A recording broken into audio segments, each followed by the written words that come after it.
मुझे सामीन voice of industry भी पारां सभिनी खे भलीकार। आऊं आहियां अवांजो पंहिंजो अली नवाज़ आरी सर। मुझे सामीन जीअं त अॼु 17 जनवरी आहे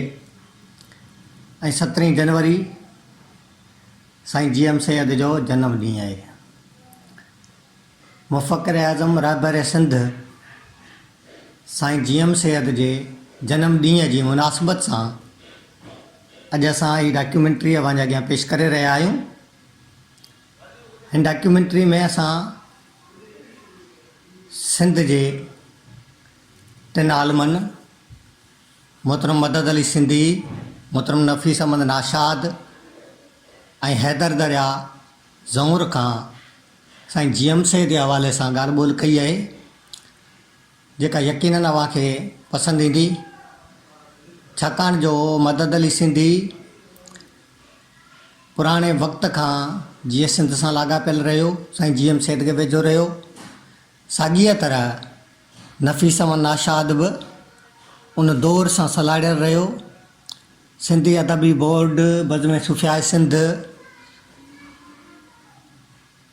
जे जलसनि में कॉन्फ्रेंसनि में नफ़ीस अहमद नाशाद ॿियनि इल्मी अदबी माण्हुनि सां गॾु रहियो।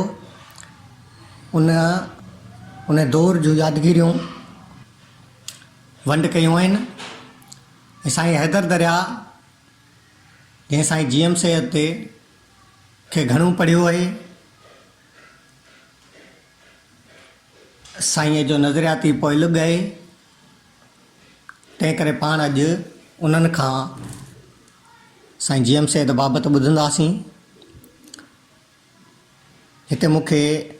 आसी ज़मीनी जूं ॿ सिटूं ज़हन ते तरी आयूं आहिनि। जीअं गांधी ऐं हिंद अणपूरा हिकु ॿिए सवा, तीअं सैयद ऐं सिंध वरते नाव हींअड़ो ठरे। त दोस्तो पाण हाणे वधूं था प्रोग्राम तरफ़। सिंध जे अज़ीम सपूत मोहतरम साईं GM सैयद जो जी 117 सालगिरह जे मौक़े ते आउं अव्हां सां मुख़ातिब आहियां। जेतिरे क़दुरु साईं जो तालुक़ु आहे त उन लाइ एतिरो ई चई सघिजे थो त साईं सिंध आहे, सिंध सैयद आहे। ऐं जॾहिं असीं इहे लफ़्ज़ चऊं था त उन जे पोयां हिकिड़ो वसी पस मंज़र आहे। कॾहिं कॾहिं क़ौमुनि जे वजूद में अहिड़नि रहबरनि जी ज़रूरत हूंदी आहे जेके हुननि खे उन्हनि गर्दाब मां ऐं तूफ़ाननि मां कढी अचनि। सिंध जी तारीख़ में ॿ अहम शयूं आहिनि। हिकु मोहनजो दड़ो, ॿियो शाह अब्दुल लतीफ़ ऐं टियों साईं GM सैयद। साईं GM सैयद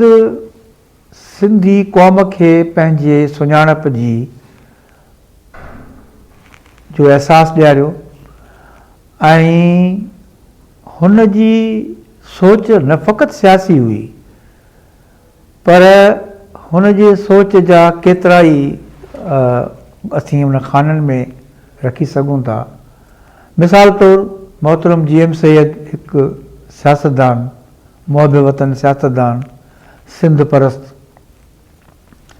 जंहिं सिंध जे सुञाणप वजूद ऐं तशख़ुस लाइ ज़िंदगीअ जो हिकु तवील अरसो नज़रबंदियुनि ऐं क़ैद में गुज़ारे छॾियो। हिकु GM सैयद उन जी अदबी शख़्सियत इन लिहाज़ खां त जंहिं कंहिं ज़माने में जॾहिं शाह अब्दुल लतीफ़ भिटाईअ जो उर्स मल्हाइण जो को बि सिलसिलो न हूंदो हो, पर आम माण्हू वेंदा हुआ हर साल वञी शाह खे पंहिंजो अक़ीदत पेश कंदा हुआ उन जे रोज़े ते। पर उन साल 1932 में साईं GM सैयद ऐं मीरा मोहम्मद शाही उहे माण्हू हुआ जिन 1932 में भिटशा में वञी शाह अब्दुल लतीफ़ भिटाईअ जे उर्स खे मल्हाइण जो सिलसिलो शुरू कयो ऐं अदबी कॉन्फ्रेंस जो इनकाद कयो। न फ़क़्ति पोइ इन लिहाज़ खां ॾिसिजे त आहिस्ते आहिस्ते अदबी कॉन्फ्रेंसूं शुरू थियूं ऐं 1954 में साईं GM सैयद पीरज़ादे अब्दुल सत्तार उन दौर जे चीफ मिनिस्टर खे वठी आयो, तॾहिं लीडर ऑफ अपोजिशन हो, ऐं हुन लीडर ऑफ अपोजिशन जी हैसियत में भिरशा में जेका तक़रीर कई हुई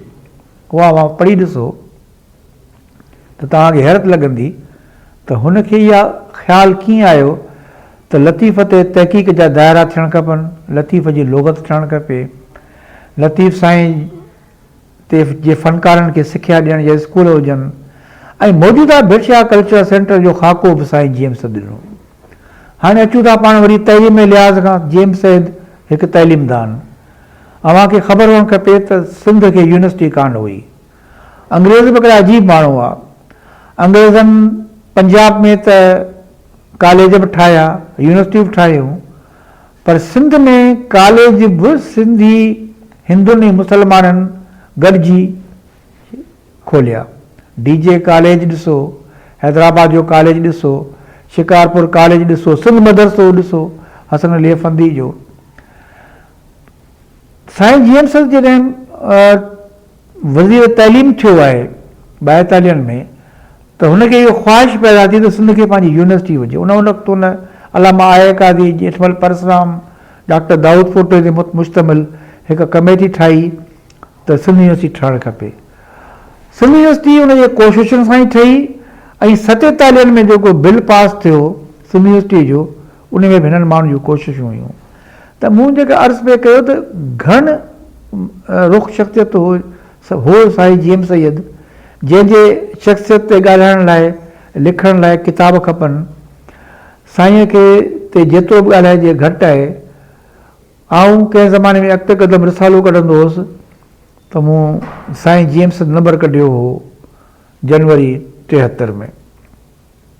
शेख हयात खे ख़त लिखियुमि त मूंखे तव्हां महिरबानी करे साईं GM सैयद ते कुझु अखर लिखी मोकिलियो। हुन मूंखे ख़त लिखियो,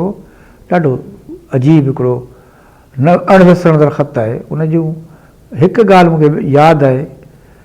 त शख़्सियतुनि तारीख़ जा पेर हूंदियूं आहिनि ऐं शख़्सियतुनि खां सवाइ तारीख़ अणपूरी हूंदी आहे। मूं साईं GM सैयद जे पेरनि खे ज़ोर ॾींदे, इहे शेख हयात थो चवे, मूं साईं GM सैयद जे पेरनि खे ज़ोर ॾींदे सोचियो त हिननि केॾो न पंधु कयो आहे, पर हिन जी मंज़िल केॾी न दूर आहे। आउं सम्झां थो त साईं खे ख़राज अक़ीदत पेश करण लाइ इहे लफ़्ज़ तमामु काफ़ी आहिनि। उन सां गॾु अयाज़ मूंखे हिकिड़ो बेत बि मोकिलिया हुआ, हीउ जो पोड़ो झूर विढ़ंदे थियो वेड़ में। सो आउं सम्झां थो त साईं खे जेतिरो बि ॻाल्हाइजे घटि आहे। असांजा सलाम आहिनि साईंअ खे, महिरबानीअ वारी। मुंहिंजा साईं सिंध जे हिकिड़े जलील क़ुद्र फ़र्ज़ंद ऐं सिंध सिंगार, बल्कि ईअं चवणु वधीक सही आहे त सिंध जे हिकिड़े सचे सपूत मोहतरम साईं ग़ुलाम मुर्तज़ा शाह उर्फ़ साईं GM सैयद, उन जे बारे में कुझु बि अर्ज़ु करणु, बिलख़ुसूस साईं सां पुराणी नियाज़मंदी ज़ाती अक़ीदत जे हवाले सां ज़ाती महवारिश या तासुरात ते मुश्तमिल ॿ चारि लफ़्ज़ अर्ज़ु करणु मां सम्झां थो त पंहिंजी जाइ ते वॾी हिकिड़ी ख़ुशकिस्मती आहे ऐं बजा तौर ते असांखे इन ॻाल्हि ते नाज़ आहे। मुंहिंजा साईं GM सैयद साहिब सां मूं आजिज़ ऐं ज़ईफ़ जो नियाज़मंदाना अक़ीदत जो जेको तालुक़ु आहे उहो सन मूंखे चिटी तरह यादि आहे त 1963 आहे। 1963 सिंधी अदबी बोर्ड जेको इदारो ख़ुदि साईं GM सैयद जो ई बर्पा कयल हो पाण बानीकाराम जा, उन इदारे में 63 में मैट्रिक पास करण खां पोइ शुरू 1 जनवरी 64 खां अदबी बोर्ड सां मुंहिंजी मुलाज़मत जे हवाले सां जेको तालुक़ु थियो, मुंहिंजी इहा ख़ुशकिस्मती आहे त उन्हनि शुरूआती साल में ई अदबी बोर्ड तॾहिं हूअं हेड ऑफिस त कराची में हुई, पर हैदराबाद में न अदबी बोर्ड उन ज़माने में कराची में ताज़ो हैदराबाद में 61 तारीख़ ॾींहुं आई हुई। त स्टाफ थोरो हो 10-12-15 माण्हू कुल हूंदा हुआसीं। ऐं अदबी बोर्ड जो बानीकार साईं GM सैयद, पर उन वक़्त में रूह रवा अदबी बोर्ड सही माने में साईं मोहम्मद इब्राहिम जोयो साहिबु। पर जोयो साहिब जा ॿिया जेके सीनियर उते ख़िदमत गुज़ार कारकुन, साईं अलामा ग़ुलाम मोहम्मद गिरामी साहिबु, मुंहिंजो उस्ताद मोहतरम साईं ग़ुलाम रबानी आगरो, ऐं शमशेर हैदरी, यार मोहम्मद इब्न याद मोहर इल्मी लिहाज़ खां, त उन ज़माने में ई साईं GM सैयद साहिबु सां मुलाक़ात जो शर्फ़ हासिलु थियो हैदराबाद में। साईं GM सैयद जो कमनकारनि सां मोतमदी ख़ासि सैयद यार मोहम्मद शाह दाद शहीद, दरगाह दाद शहीद, पोइ त वरी सन ईंदे वेंदे हमेशह दरगाह शरीफ़ ॾिसण जो मौक़ो मिलियो त ॻोठ मां ई वठिबो हो। उन्हनि जी जाइ हूंदी हुई हिते रेलवे स्टेशन जे साम्हूं, जेको पको क़िलो आहे इनजी भिक में, हा भिक में ताज होटल जे भरपासे हिते जाइ हूंदी साईं जी। त उते साईं GM सैयद अची टिकंदा हुआ। अहिड़ो ई हिकिड़ो मौक़ो बणियो 1964 जो सन, मूंखे यादि आहे, राति जो टाइम हो। उते ग्रामी साहिबु जोयो साहिबु ऐं असां साईं सां मिलणु वियासीं। त भला साईं मुंहिंजी ख़ुशकिस्मती आहे जो मूं नंढड़े ज़ाहिर त हाणे नंढी मुंहिंजी उमिरि आहे 1964 में, नई मुंहिंजी नौकिरी आहे ऐं नंढड़ो मां ॿारड़ो आहियां। पर इहो साईं GM सैयद जी हिकिड़ी अज़मत ऐं शफ़क़त ऐं करीमी बाज हुई, जो मूं नंढड़े ॿारड़े जे मथे हुन हिकिड़ो प्यार जो हथु रखियो, भई शफ़क़त में वरितो। ऐं वरी ख़बर पई त क़ौमी ख़यालनि जो आहे ॿारड़ो जो, नौजवान बि न ॿारड़ो सम्झो त ज़ाहिर आहे त साईंअ जे इन शफ़क़त जे हवाले सां ॾाढी दिली ख़ुशी पहुती, माण्हू खे हिकिड़ी हौसला अफ़ज़ाई थिए थी, एनकरेजमेंट हिकिड़ी मिले थी। ऐं ईअं हिकिड़ो सिलसिलो। ऐं उनखां पोइ अदबी बोर्ड में नौकिरी जे दौरान साईं GM सैयद सां अवाइली ज़माने में ई, हाणे इहो उहो दौरु आहे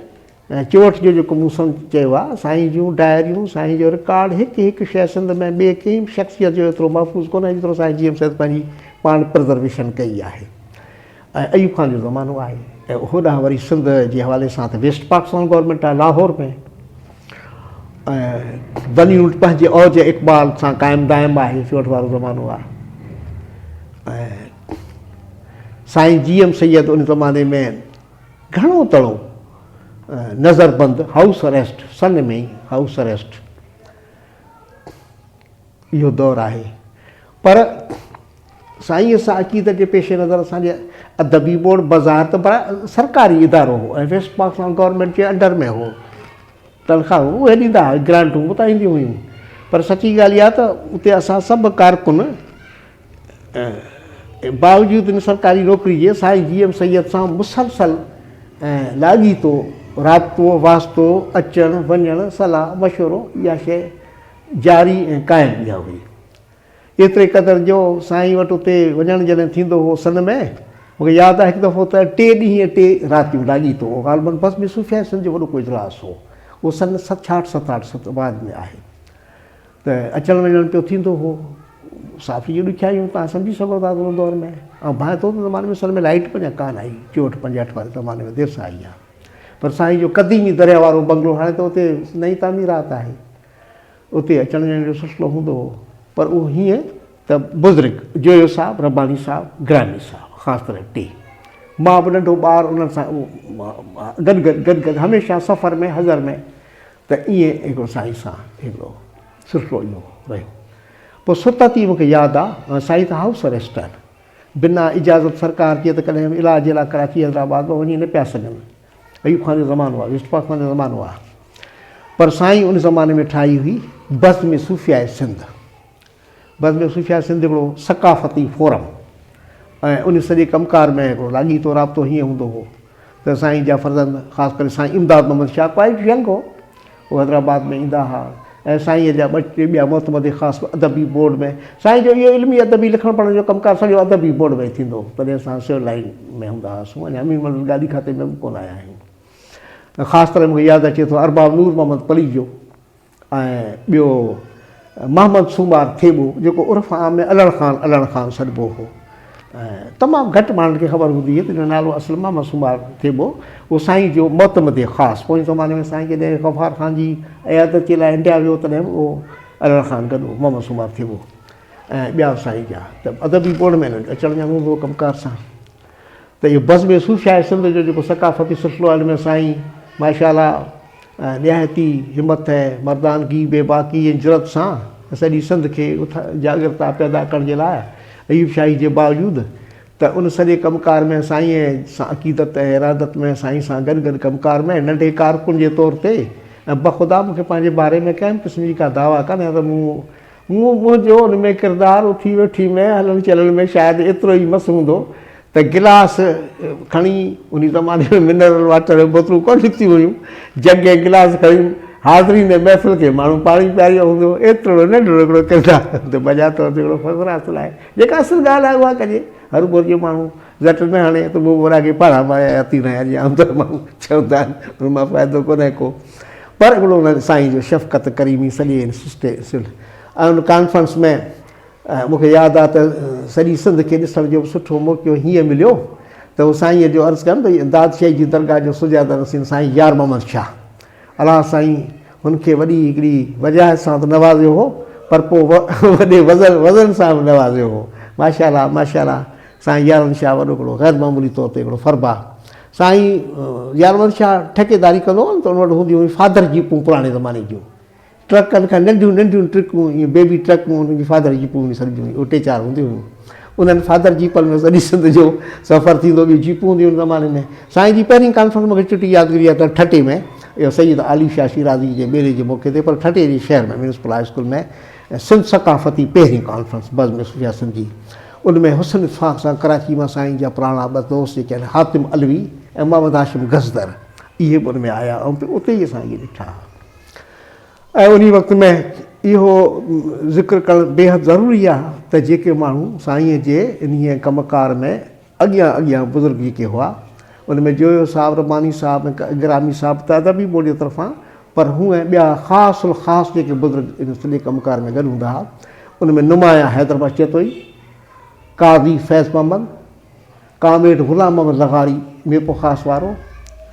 ऐं मौलवी नज़ीर हुसैन जतोई जलाली लाड़काणे वारो ऐं कामरेड अब्दुल कादर सूबो ज्ञानचंदाणी बि छो त उहो वीचारो उते ॻोठ में ई हाउस अरेस्ट कॾहिं नज़रबंद वॾनि तकलीफ़ुनि में हो पर जॾहिं जॾहिं मौक़ो हूंदो ऐं अदबी दुनिया मां ख़ासि तरह शेख अयाज़ सभिनी कॉन्फ्रेंसनि में बठोरे ताईं सभिनी में ऐं न्याज़ हुमायूनी तनवीर बि गाहे गाहे शमशेर अञा बि घटि जो कराची में नई ज़िंदगी में फाथल हूंदो हो ऐं इमदाद हुसैनी ॿियो अदबी सॼो इहो सिलसिलो इन्हनि कॉन्फ्रेंसनि में मुशाइरनि में ऐं तक़रीरी सिलसिलनि में ऐं उहा महीने सिर महीने कॉन्फ्रेंस थींदी ऐं साईंअ जो ख़ुतबो जेको आहे कॉन्फ्रेंस जो इफ़्तिताही उहो अॻु में ई छपबो हो हुते गाॾी खाते में असां प्रूफ पढ़ंदा हुआसीं तयारु कंदा हुआसीं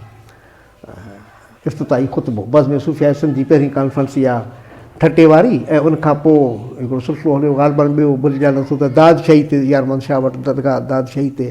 ॿी सिंध सकाफ़ती कॉन्फ्रेंस बज़ में सुफ़िया सिंध जे तरफ़ां वरी टीं जेका कॉन्फ्रेंस आहे ग़ालिबन भिटशा ते बि थी हुई भिटशा ते हिकिड़ी कॉन्फ्रेंस पोइ चौथीं आहे या पंजी आहे पर हुई हिकिड़ी त वरी उहो दरगाह उभन शाह वरी ख़ैरपुर जे तरफ़ उते हिकिड़ी त कॉन्फ्रेंस हुन सॾाई हुई पीर शाह नवाज़ शाह आरिफ़ुल डुडड़े में उनजे वालिद साहिबु ख़ुदा दोस्त फ़क़ीर उहो बि हयात हो ऐं अहिड़े नमूने सां इहे कुल 6 कॉन्फ्रेंसूं त कामयाबी सां थियूं गोया 6 महीननि में हर महीने कॉन्फ्रेंस इहा थींदी हुई मीरपुर बठोरे में मेरशारी मेले जे मौक़े ते उते शेख अयाज़ मुशाइरी सुदात कई इन्हनि कॉन्फ्रेंसनि में ज़ाहिरा त हिकिड़ो सॼी सिंध में माशाअल्लाह साईं GM सैयद जे तहरुक सां इन कॉन्फ्रेंस जे वसीले सॼी सिंध में सिंध दोस्ती जो जागरता जो सिंध ख़िदमत जो सिंधियत जो हिकिड़ो नओं जोश ऐं जज़्बो ऐं वलवलो ऐं हिकिड़ी शइ हिकिड़ी पैदा थी ऐं ज़ाहिरा त इन्हनि 6 कॉन्फ्रेंसनि खां पोइ मथे वेस्ट पाकिस्तान में जेका रिपोर्ट पहुती अयूब शाही हुई ऐं वेस्ट पाकिस्तान में त सिंध में त वॾो हिकिड़ो तूफ़ान पियो अचे जागरता जो ऐं सुजागीअ जो सिंध दोस्तीअ जो पोइ उन्हनि कॉन्फ्रेंसनि ते बंदिश विधी त उहो 6 खां पोइ 7वीं कॉन्फ्रेंस थी कान सघी ऐं साईं GM सैयद जे बारे में त ईअं चवणु अजायो आहे त साईं ते बंदिश पइजी वई साईं नज़रबंदि थी वियो साईं त वीचारो हुई बि नज़रबंदि हो त वरनि जा वर कष्ट पे हुन कटिया नज़रबंदियुनि जा या ॿिया बि जेलनि जा या छा उहो त पंहिंजी जाइ ते अलॻि हिकिड़ो दास्तान आहे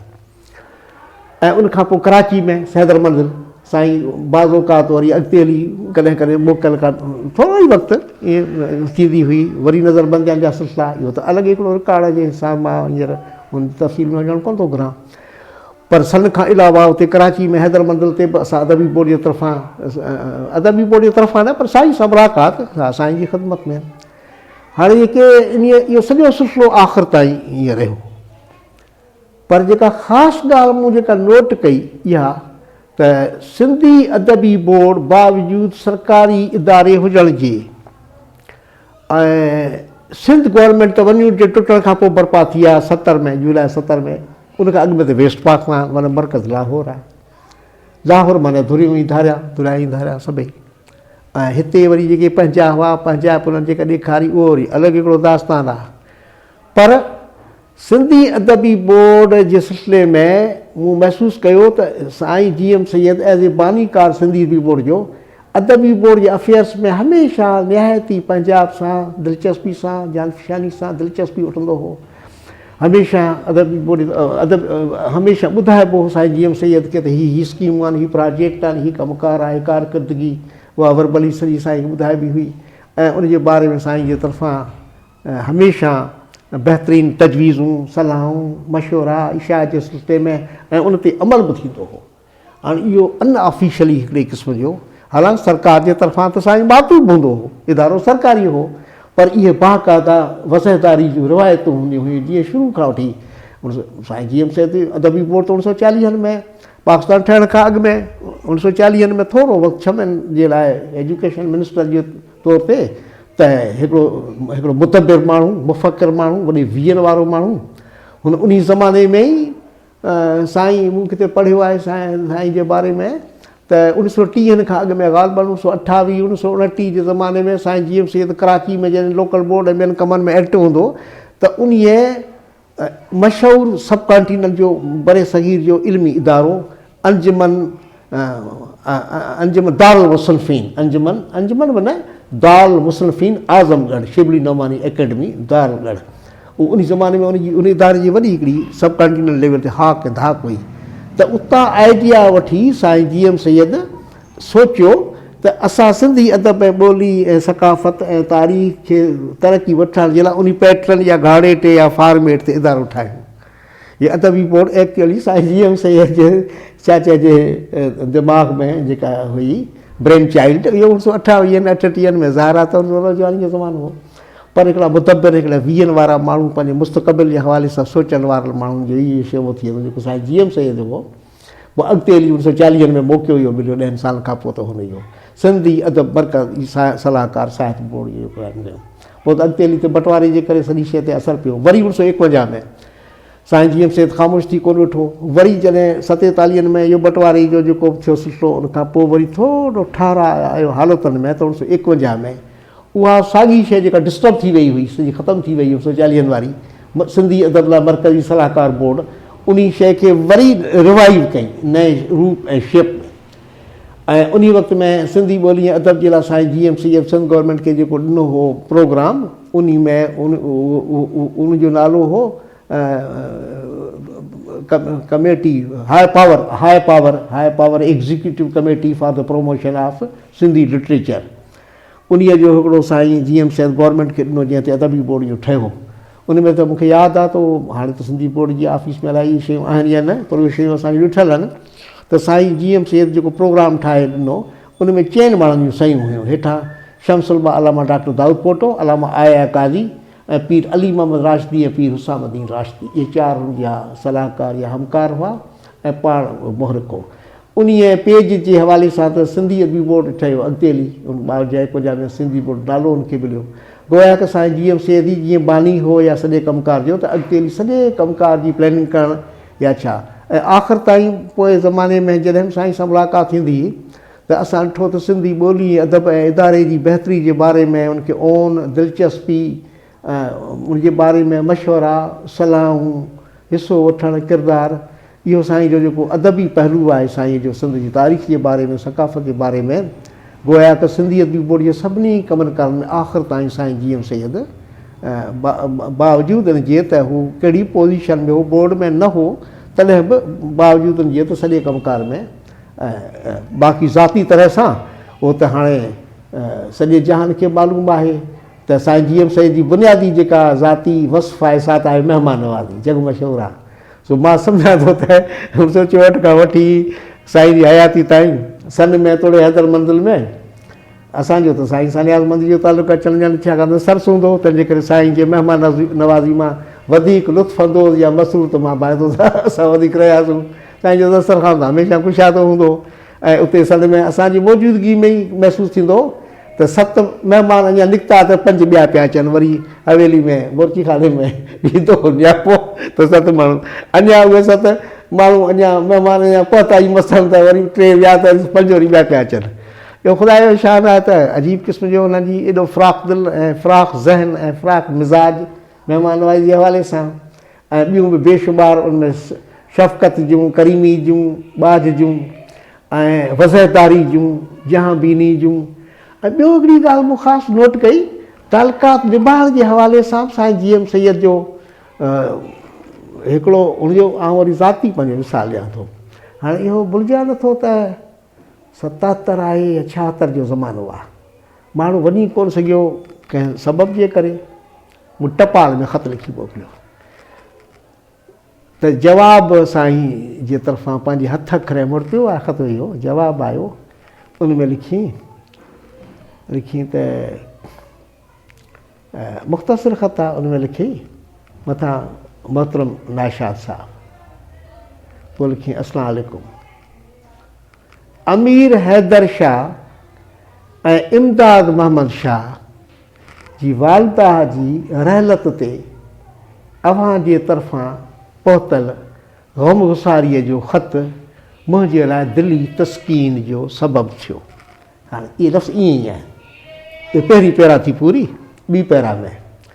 त वाक़े पुराणनि क़दीमी ख़ानदानी तालुकात खे निभाइणु अव्हां जे शायाने शान आहे। हेठां महज़ून माना हुज़ूर महज़ून ग़ुलाम मुर्तज़ा,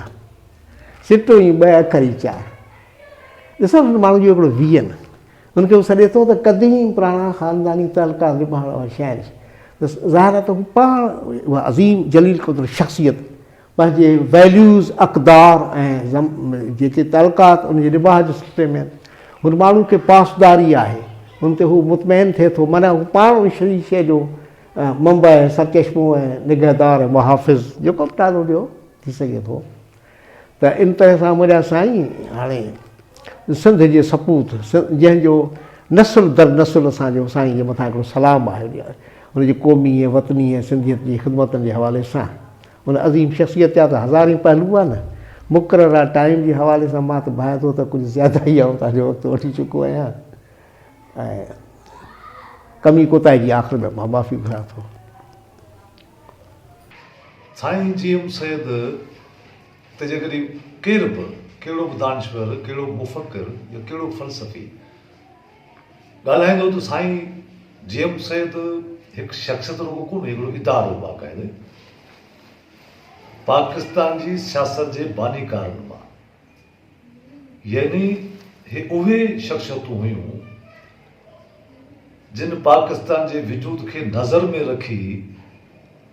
पंहिंजी क़ौम, पंहिंजो समाज, पंहिंजो तहज़ीब, पंहिंजो कल्चर, पंहिंजी ॿोली, पंहिंजो अदब, पंहिंजी मईशत, इहे सभिनी ते साईं जी नज़र हुई। इहो कोन चइबो त को साईं GM सैयद रुगो GS जो नारो ॾिनो या GM सैयद रुगो चयो त बाबा असांखे आज़ादी घुरिजे, ईअं न हो। साईं GM सैयद अदब में, मज़हब में, ॿोलीअ में, इवन सिंध जी जाग्राफ़ी,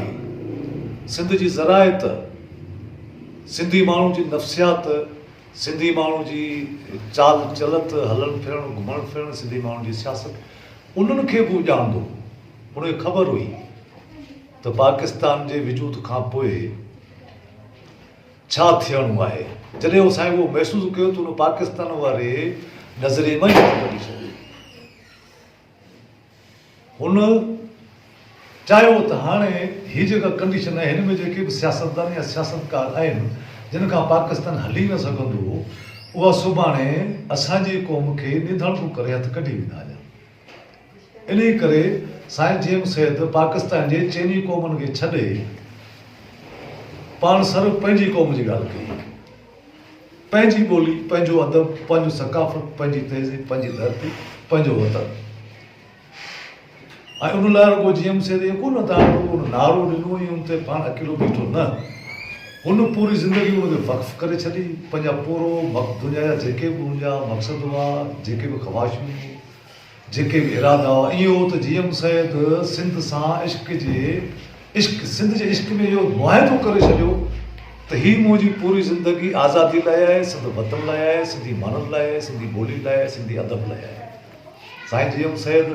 सिंधी अदब खे बि आज़ादी ताईं खणी वियो। साईं GM सैद सियासत खे बि आज़ादी वारी नज़रिए ताईं खणी वियो। GM सैद हिकु फ़लसफ़ी आहे जेको तव्हांखे आज़ादीअ जे पूरे फ़लसफ़े खां वाक़ुफ़ु करे थो। तव्हांखे पंहिंजे सिंधी अदब खां पूरी तरह सां, चङी तरह सां चिटो वाव खोले बाक़ाइदे तव्हांखे ईअं थो पधिरो करे सिंध जे अदब खे, सिंधी अदब में आज़ादीअ खे, जीअं तव्हांखे इस्लाम में आज़ादी मिले थी। आउं त इहो थो चवां त GM सैद जो आज़ादी जो नज़रियो बि इस्लाम जे बुनियाद ते परफेक्ट आहे बिल्कुलु। जेकॾहिं असांजा वेंदोसि भले मज़हबी असां सां बहस कनि, असां उन्हनि सां बि बहस कंदासीं। तव्हां साईं GM सैद जो सूफ़िज़म खे ॾिसो, साईं GM सैद जो तव्हां पढ़ो न लतीफ़ ते जेको कुझु साईं कमु कयो आहे, तोड़े जो उहो सिंधी अदब आहे। लतीफ़ ख़ुदि सिंधी अदब आहे, सिंधी ॿोली आहे, उनजो बका आहे लतीफ़ ख़ुदि। साईं GM सैद उनखे वधीक माना सोना हार पाराया आहे, असांखे वाज़े चिटो करे ॾिनो आहे त लतीफ़ जो पैगाम छा आहे। छा रुॻो रोमांस आहे, या रुॻो समाजात आहे, या बसि रुॻो इहो मारू जांगीड़ा सांगीड़ा पवारी पोरे त न। मुकमल खे जेकॾहिं तव्हां सह ॾींदा त उन मां बि लतीफ़ जे पैगाम मां बि साईं GM सैद तव्हांखे आज़ादी निर्वाह चिटी करे ॾिनी आहे। पर ईअं न त का इंतिहा पसंदि आज़ादी, छुड़वाग आज़ादी न। प्यार, मोहबत, इतिहाद, अमन, भाईचारो, मसावत। साईं GM सैद उन आज़ादी जी ॻाल्हि कई आहे जंहिंमें मुकमल मसावत आहे, जंहिंमें मुकमल हिकजहिड़ी आहे। तव्हां भले कम्युनिज़म खे पढ़ो, तव्हां भले लिबरलिज़म खे पढ़ो, उहे सभई GM सैद जे फ़िक्र में, GM सैद जे आज़ादी वारी नज़रिए में ईअं गुम थी था वञनि जीअं आसमान मां तारो खणी गुम थी थो वञे। उहे सभई उन में GM सैद जे आज़ादी वारी नज़रिए में गॾिजी था वञनि। पोइ हुननि जो वरी विझूं नज़र नथो अचे त कम्युनिज़म छा आहे या लिबरलिज़म छा आहे। ठीकु आहे, मार्क्सिज़म आहे फ़र्ज़ु कयो 100-125 या 150 साल जे अंदरि जी ॻाल्हि आहे, या लिबरलिज़म आहे हुनखे 40-50 साल थिया आहिनि असां वटि। GM सैद 70-72 खां पोइ साईं असांखे जॾहिं आज़ादी जो पैगाम ॾिए थो ऐं उन ते लिखे थो, उन ते वेही जॾहिं पंहिंजो सिंधी अदब बाक़ाइदे सहेड़े थो, त असां वही जेॾी महिल साईं GM सैद जे अदब खे पढ़ूं था, साईं GM सैद जी सियासत खे पढ़ूं था, साईं GM सैद जो सूफ़िज़म वारी नज़रिए खे पढ़ूं था, साईं GM सैद जे जेको सिंध जी मुआशियात आहे, मईशत आहे, उन ते पढ़ूं था त असांखे ॿिया सभई बाक़ी जेके नज़रिया हिते हलिया, लिबरलिज़म, थोरी सोशलिज़म, या थोरे जो मौजूदा असां जो ज़ुल्फ़कार भुट्टे वारो नारो, रोटी कपिड़ा वारो मकान, इहे सभई GM सैद जे फ़िक्र में गुम थी था वञनि। ऐं सिंध में जेकॾहिं चिटो ऐं वाज़े बीहे थो आज़ादी जो नज़रियो या भाईचारे जो नज़रियो, मसावत जो नज़रियो, सियासत जंहिंखे जंहिं सियासत खे इबादत चइजे, उहो तव्हांखे GM सैद जे नज़रिए में मिलंदो, GM सैद जे अदब में मिलंदो, GM सैद जे जेका ॿोली इस्तेमालु करे थो हुन में तव्हांखे मिलंदो। जिन माण्हुनि साईं GM सैद सां रूबरू कचरो कयूं, जिन सां साईं रूबरू मिलियो, उहे माण्हू उन्हनि मां हाणे शायदि के बाक़ी बता हुजनि। असां जेकॾहिं तहक़ीक़ कंदासीं GM सैद लाइ त उन्हनि मां शायदि घटि माण्हू मिलनि, पर असांखे साईं GM सैद जे लिटरेचर मां सभु कुझु मिले थो। असां नाउमीद न आहियूं, असांखे यकीन आहे त साईं GM सैद जेकी बि लिखियो आहे सो ईअं न त हिकिड़ो आम माण्हू वांगुरु लिखियो आहे, न, हुन पंहिंजी ॿोली जो इश्क हुन इश्क में लिखियो आहे, हुन इश्क जी अखियुनि सां ॾिठो आहे, सूफ़ी वारी नज़र सां ॾिठो आहे। मूंखे सूफ़ी दुनिया जे ज़ाहिरनि अखियुनि सां कोन ॾिसंदा आहिनि, अंदरि जे अखियुनि सां ॾिसंदा आहिनि। साईं GM सैद बि ईअं ई ॾिठो, पर हिन वक़्तु जेका सूरताल बीठी आहे, असां जेकॾहिं सूरताल खे बि ॾिसूं था, सूरतालतनि जो बि जाइज़ो वठूं था, पाकिस्तान हिन रियासत जी जेका मौजूदा सियासत आहे या माज़ी ग़रीबी में जेका सियासत गुज़री आहे, उनमें बि साईं GM सैद घुमे पियो न। ॾिसूं पिया न सही सभई त छा पई सियासत थी।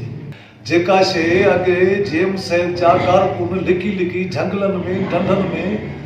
या शहरनि जे गलियुनि घटियुनि में गेस्ट रूम में लिकी ॻाल्हि कंदा हुआ सियासत जी, उहा सियासत जेम्स सैदी हींअर पार्लियामानी सियासत कंदड़ वफ़ाक़ी लीडर असेंबली में वेही चवनि था पूरे पाकिस्तान में। तव्हां इहो ॾिसो मुस्लिम लीग नून जी सियासत छा आहे, उहे ॿिन्ही ज़ात जी बीठा आहिनि त भई पाकिस्तान हे जिन ठाहियो, भले तव्हां हुनखे ख़ैर खा चओ, पर हलाइण वारा जेके मौजूदु आहिनि इहे ख़ैर खा चई नथा सघजनि। इन्हनि खे ॻाल्हि सम्झ में ई नथी अचे त ख़ैर खाई कहिड़ी आहे पाकिस्तान जी। हाणे पाकिस्तान में चङाई हाणे कहिड़ी आहे, हिन खे ख़ुदि सम्झ में नथो अचे। बानीकार विया, उन्हनि त ठाहे छॾियो,